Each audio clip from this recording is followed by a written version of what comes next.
Hello everyone and welcome to another video with me, KJG. Today we're on day 22 of 24 of the Science Advent Calendar. Today, now again, I know how to say this word, but I'm really having struggle pronouncing things at the minute.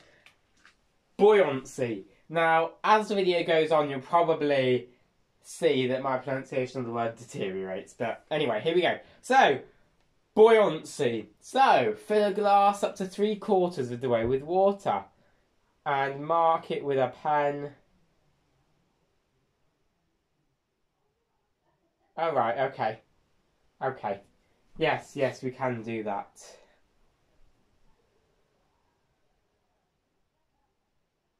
Okay.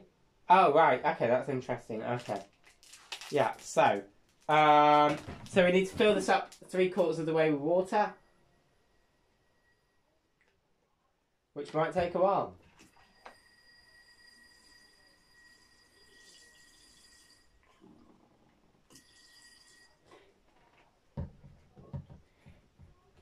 What probably would be easier.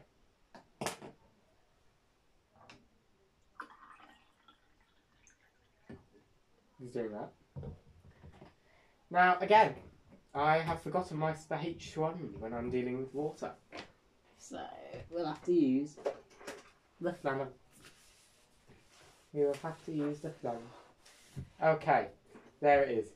So, next we take it out, take 1/3 of this out. Now, this is the first time I open something successfully. Never mind. Never mind. I jinxed it.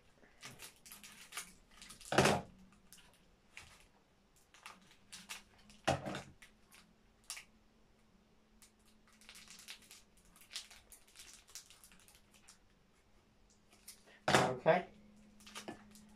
Yeah, definitely jinxed it. Here it is. Right, okay.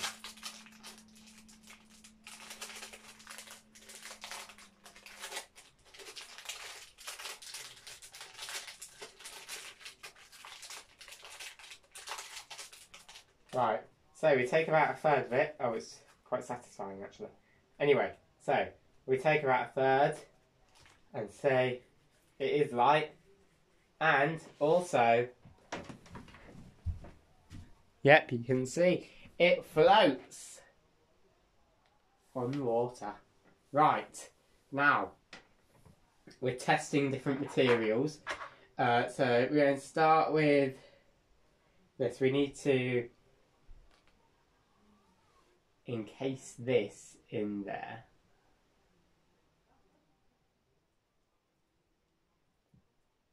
Okay, and see if that floats. Yeah, okay. So there's one object. Going to try it again, but with a marble, or rather a half marble. Now I am noticing it is getting more slimy as I go on. That floats, okay. Right, experiment 2. Remove the object and shape it into a boat. Oh, okay. So we're doing the same thing. So what we just did there, the volume, you would have noticed that the actual volume of the water would have increased. So all of that we just did there is called the displacement. So if I just take all of it, shape it into a ball. My fingers have turned red, for those interested.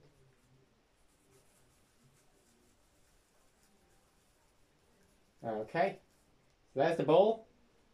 And then what we need to do is we need to push a little, going to use a pen to do this. Push a, bad idea, make a little boat shape, so he says, struggling.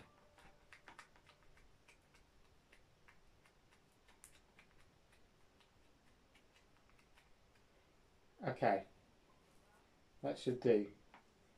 So that goes in. Never mind.